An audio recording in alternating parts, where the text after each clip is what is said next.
2025年9月24號，千年一遇嘅強颱風華加莎就會正面襲擊廣東省，所以廣東省嘅好多地方喺呢一日都實施咗5停。今日大家就跟隨我嘅鏡頭，一齊嚟睇下實施咗5停嘅廣州市究竟係點樣嘅情形。各位朋友大家好，我哋而家經過嘅就係金沙洲大橋。金沙洲大橋係從金沙洲往返嘅重要通道，平時喺上落班嘅繁忙時候，呢座橋通常都係會大塞車嘅。今日就係暢通無阻，而家我哋就行咗入嚟內環路。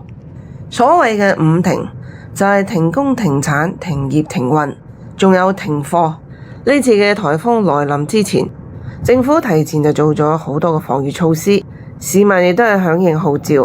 喺23號嗰一日，超市同埋市場入邊嘅人都超級嘅多，喺度採購物品。反而我自己就冇點買嘢喎，因為5停都係1日嘅啫，自己屋企冰箱入邊嘅嘢已經足夠食1日。我自己就認為冇必要準備咁多囤貨喺冰箱入邊。真係我自己喺廣州生活咗咁多年，亦都經歷咗唔少嘅特殊時期，例如疫情、過年同埋其他嘅一啲颱風天氣等等。但係呢一次嘅應對就真係非常嘅穩妥周密，做足提前嘅準備功夫。可以見到喺公路上邊好難可以見到一部車，有唔少嘅人都響應號召踎咗喺屋企。眾多嘅食肆喺今日亦都停止咗營業，但係租金係照收嘅噃。左手邊就係清平市場，今日就全部停晒業，拉晒閘。平時呢個時候嘅清平市場相當嘅熱鬧。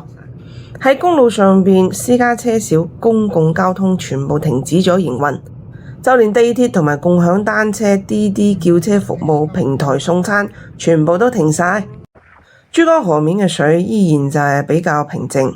呢次嘅颱風對我哋廣州市嘅影響，身體上面嘅感覺就覺得唔係好大，感覺雨就落得唔係好大，風就幾大。而家我哋就行駛喺沿江路上，從23號晚嘅9點鐘開始，成個廣州市都已經收到晒5停嘅通知，眾多嘅食肆亦都係經營到23號晚黑嘅9點鐘，然之後就開始咗停工。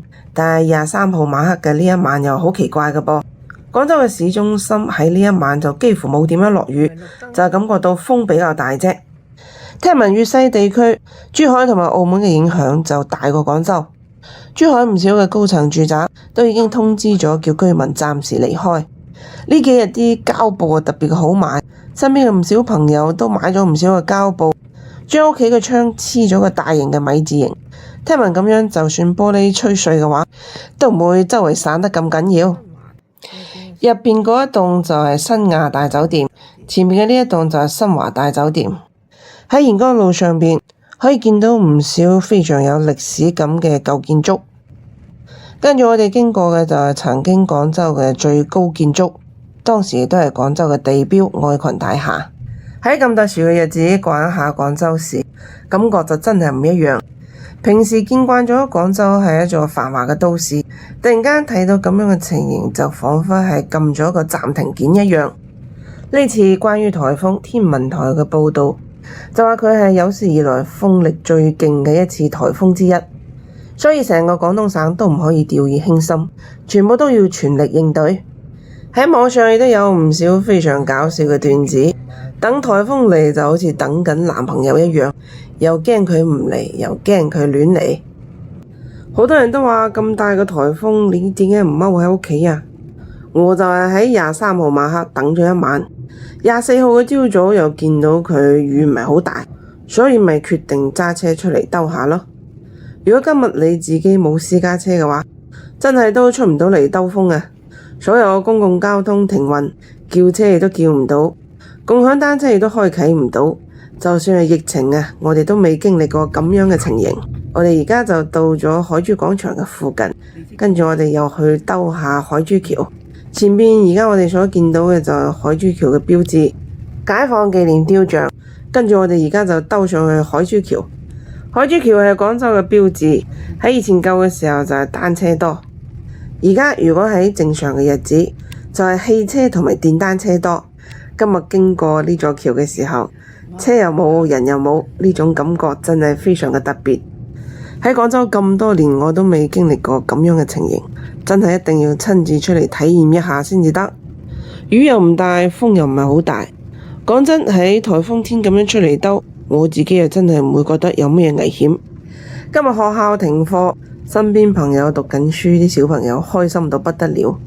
身邊做餐飲嘅朋友今日亦都係全部停止營業一日，租金就肯定要照計㗎喇。員工放假又唔知係點計㗎喇。總之做餐飲嘅，咁今日就係肯定係蝕本㗎喇。行海珠橋，從河北過河南，跟住我哋就再向右行，向前唔係好遠嘅地方就係解放橋，再從解放橋兜返去河北，可以留意睇兩旁嘅啲檔口。我出嚟影視頻嘅時候就係大概係上晝嘅10點半鐘左右，可以見到幾乎係冇乜嘢檔口仍然營業嘅。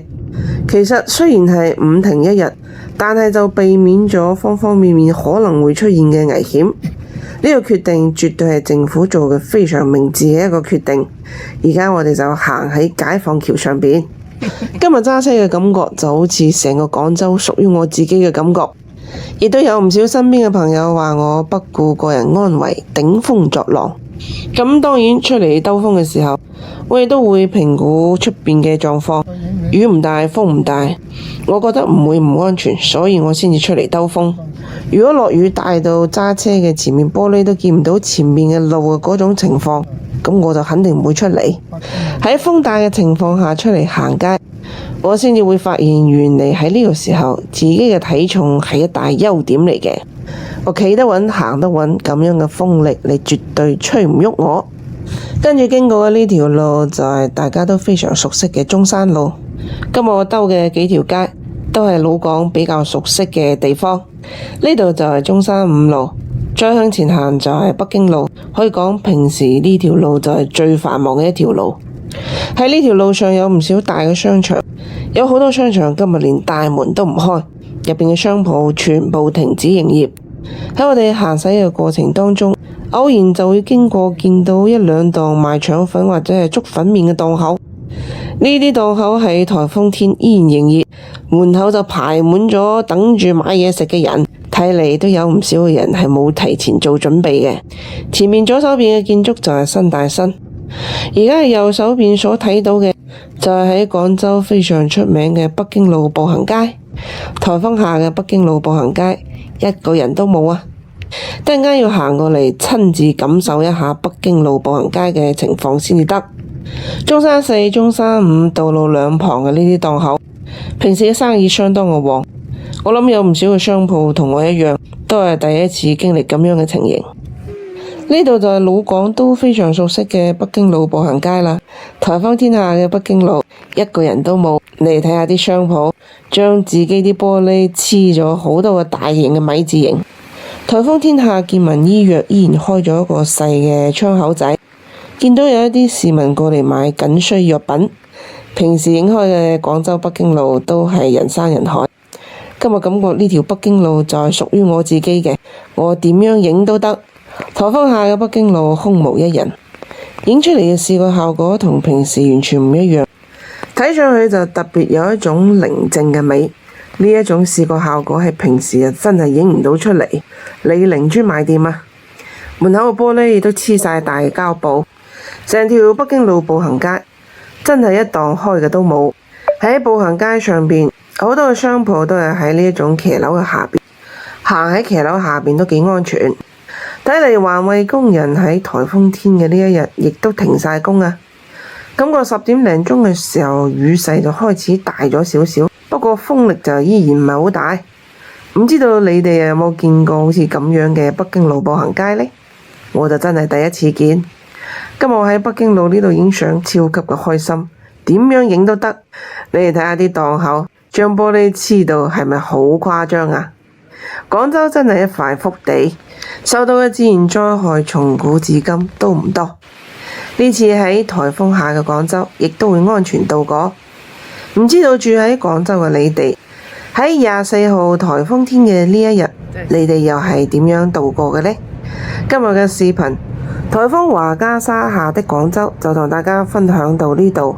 我鍾意分享我生活中嘅點點滴滴，如果鍾意我嘅視頻，記得關注我啦，多謝你哋嘅支持。